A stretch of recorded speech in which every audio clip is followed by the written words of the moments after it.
In this tutorial, I'm going to show you how you can update your Equity mobile app and start using the latest app with the latest features.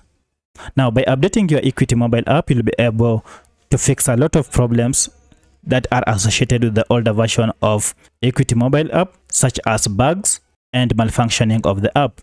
You'll also be able to enhance the security features of this app, and also you'll get to enjoy the latest features that comes with the latest version of Equity mobile app. So if you find this video helpful, I'll kindly request that you support me by liking this video and also by subscribing to this channel to support me. Now, to update your Equity mobile app, you can either do this through the Google Play Store if you are using an Android smartphone, or App Store if you are using an iPhone. For my case, I'm using an Android smartphone, and therefore I'll need to go to Google Play Store. So go ahead and tap on Play Store, and from here go ahead and search for Equity mobile.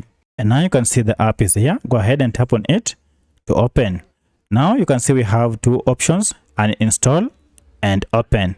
If you find your app is reading open here, it means you already have the latest version of Equity mobile app. However, if it is written update, then you can go ahead and update it by just tapping on the update button, and then it will go ahead and download the latest version of Equity mobile app and install it on your smartphone. Once it's done, then you can proceed by opening it, and from here you'll start using the latest version of Equity mobile app. So that's how you get the latest version of Equity mobile app. If you have another question, kindly let me know in the comment section. Otherwise, thanks for watching, and let's meet in the next video.